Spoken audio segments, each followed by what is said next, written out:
کہتے ہیں کہ یہ 4 چیزیں زندگی میں کبھی مت چھوڑنا ورنہ اللہ تمہیں ان چیزوں سے محروم کر دے گا، اور اس بات کا ثبوت قرآن بھی آپ کو دے گا۔ قرآن میں باقاعدہ آیات موجود ہیں۔ اب وہ 4 چیزیں ہیں کون سی؟ سب سے پہلی چیز ہے اللہ کا ذکر۔ اگر آپ اللہ تعالیٰ کا ذکر کرنا چھوڑ دیں گے تو آپ اس کے ذکر سے محروم کر دیے جائیں گے، اور یہ بات قرآن میں بھی ہے۔ اللہ کہتا ہے کہ تم میرا ذکر کرو میں تمہیں یاد رکھوں گا۔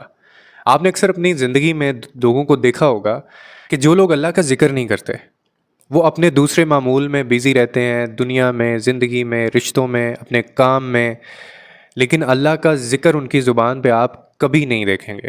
آپ نے کبھی وجہ سوچی ہے کہ اس کی وجہ کیا ہے؟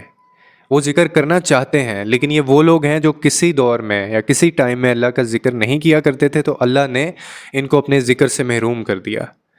اب اللہ ان کو وہ توفیق نہیں دیتا۔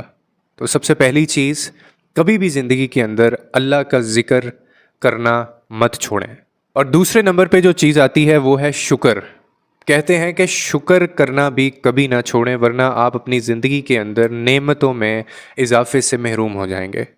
ہماری زندگی میں جو نعمتیں ہوتی ہیں نا، اور ان میں جو اضافہ ہو رہا ہوتا ہے، اللہ تعالیٰ ہمیں مزید نواز رہا ہوتا ہے، اللہ تعالیٰ ہمارے اوپر فضل اور کرم کر رہا ہوتا ہے، وہ صرف ایک چیز کی وجہ سے ہوتا ہے، اور وہ ہوتا ہے شکر۔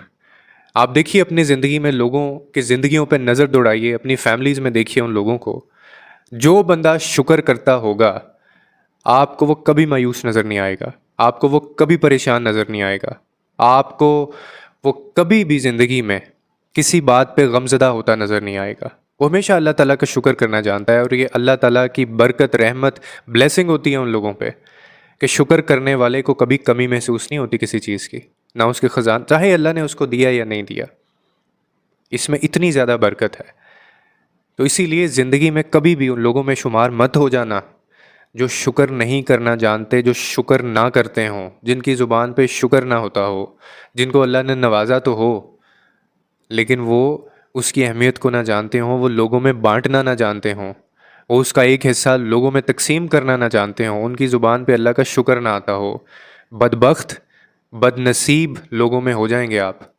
شکر کرنا ہمیشہ سیکھیں، زبان پہ رکھیں شکر کو، اور اس چیز کو اللہ تعالیٰ قرآن میں بھی کہتا ہے کہ تم شکر کرو میں تمہیں مزید دوں گا۔ اور تیسری چیز ہے دعا۔ دعا کرنا اپنی زندگی میں کبھی مت چھوڑیے گا ورنہ آپ قبولیت سے محروم ہو جائیں گے۔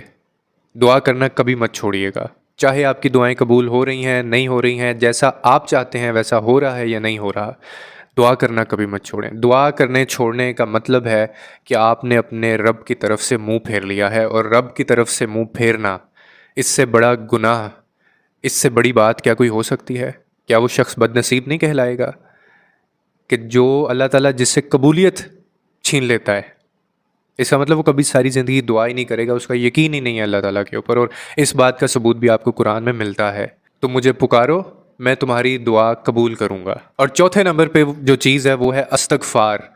استغفار کبھی کہنا مت چھوڑیے گا ورنہ آپ نجات سے محروم کر دیے جائیں گے، اور نجات سے محروم ہونے کا مطلب ہے کہ آپ کے لیے کوئی معافی نہیں ہے۔ جو بندہ استغفار نہیں کرتا اس کو اللہ کا ڈر نہیں ہوتا، جس کو اللہ کا ڈر نہیں ہوتا وہ اللہ کو سمجھتا ہی نہیں ہے۔ اور قرآن میں بھی ہے کہ اللہ ان لوگوں پہ عذاب نہیں ڈالے گا جو لوگ کثرت سے استغفار کرتے ہوں۔ امید کرتا ہوں آپ کو اس ویڈیو سے کوئی نہ کوئی انڈرسٹینڈنگ ملی ہوگی۔ لوگوں کے لیے آسانیاں پیدا کریں، رب آپ کے لیے آسانیاں پیدا کرے گا۔